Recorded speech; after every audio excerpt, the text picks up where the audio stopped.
Hey guys, welcome back to Almost Mechanic YouTube channel. Today is cold out, so I am not working on my truck. I'm not doing anything car related except for die casts. Today we're gonna do a comparison on the NASCAR Gen 6 car, or with a die cast, or 1/24th die cast, and then the current, or the brand new car, the next gen or Gen 7 car, no matter what you look at. But they're two completely different cars, and I hope you guys watch the video all the way through.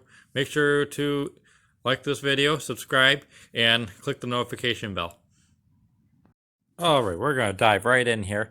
We got, for comparisons, we got the 2023 Austin Dillon Bass Pro Shops Chevy Camaro. That is our next gen diecast that we're going to review, or compare to the 2021 Chevy Camaro of Kyle Larson. He won with this particular paint scheme at Watkins Glen International in August of 2021, obviously. But these two diecasts are obviously easily some or two of my favorites. But today we're going to compare them, and we're going to start off with the old car, the Gen 6 car. The Gen 6 car took over the very infamous Gen 5 car, which is also known as the car of tomorrow. But this one took over and honestly did not take off like you would have thought. These were still built with sheet metal bodies, and honestly, if you'd hit the wall, obviously you would expect it to tear apart, and they did. They did nothing but that. So I'm going to open the hood here so we can get the comparisons on both. But the new car, on the other hand, instead of sheet metal bodies, it is a composite body, much like the Xfinity Series. I don't have an Xfinity Series diecast, otherwise I would be doing one of those videos as well. Jeez, I can't even open the hood. But the composite body is much more stronger than the sheet metal, as you can, it's almost like a jigsaw puzzle when you put it together. But, I'm trying to set the phone up so I can get the hood to open. Alright, never mind. If you guys want to see the hood open, check out my last video of the next gen diecast review. I reviewed this exact diecast, so it'll be the same. It's somewhere. I know I opened the hood in that video, so I'm not too worried about it right now. It definitely sucks that I can't get it open though. So I did want to have it open for this video. But anyways, we're gonna go back. Much like the engine specs are basically the same for both cars, because they did not change, or NASCAR did not change the engines for the next gen car. Supposedly that's coming in 2024, and obviously that's next year. The major difference between these two diecasts, this was raced on a road course, and this is just a regular scheme. This has like the super speedway style spoiler, and this has almost no spoiler at all. So that is a big difference between the two. But I'm going to notice, one of the first things you notice is obviously the door number is in the center of the door where it's supposed to be. And this one is pushed all the way up towards the front wheel well. That was a change NASCAR made for the 2022 season. Did I say this was 2023 diecast?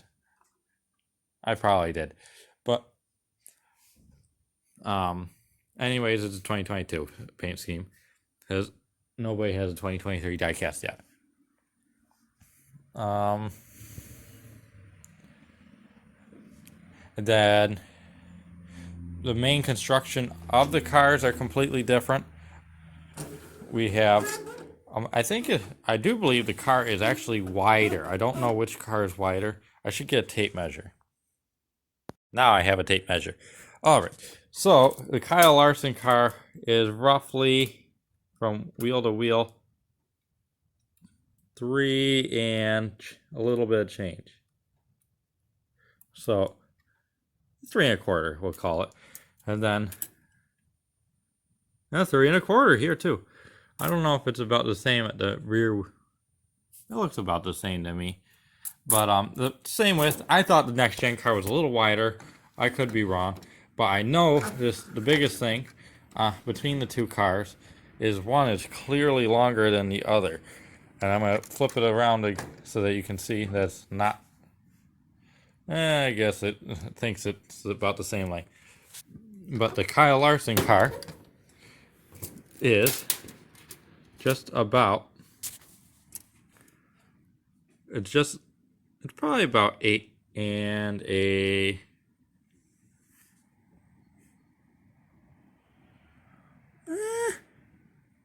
Let's say 8 1/4. And then the Chase Elliott, the Austin Dillon paint scheme with the long spoiler on the front is quite shorter. It's less than 8 inches.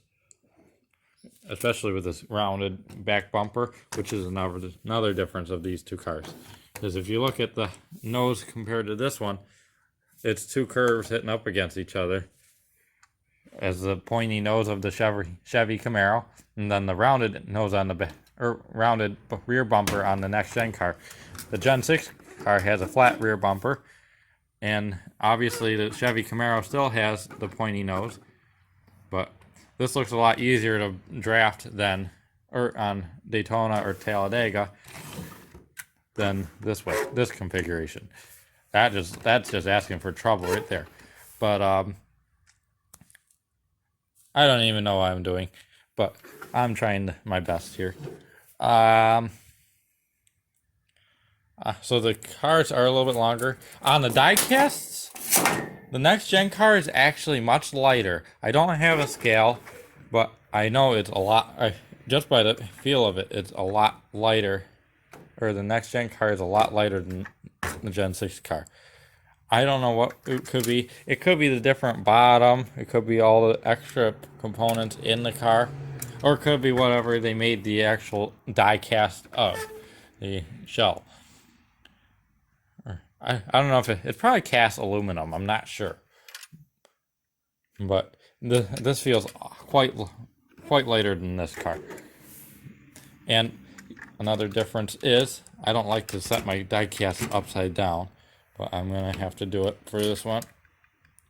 Is the bottom. This looks like a cheap Hot Wheels, and this has a lot more design. So it's more of like your $4 1/64 diecast you can find in Walmart, and then that's your Dollar Tree Majesto diecast or whatever, or one of those cheap diecast or Hot Wheels brands. But honestly, I do like the design of this. But these are both the standard diecast. These are not elite diecasts. I don't like to buy them because they're expensive. But supposedly on the elite diecast for the next gen car, this bottom plate comes off. On mine, it does not, because it's a standard finish. I don't care. It doesn't seem like it's a selling point for me, but maybe I will buy one just to show you guys what the difference is. But supposedly under that flat panel over here, it's supposed to look like this. I would like to see that in person. But honestly, I don't know. I do. You can't really compare these two cars because they don't race the same. They don't look the same really. They have similar features, but overall they're not the same at all. But I guess this will wrap up the video. I just wanted to show you guys some differences and a little bit of my opinion. I didn't probably put enough opinion in there, but everybody has their own opinion. So, and I won't try to rub people the wrong way with some of mine. But I guess I'll end today's video. Thank you for watching. Hope you enjoyed it, and I hope you go watch another video.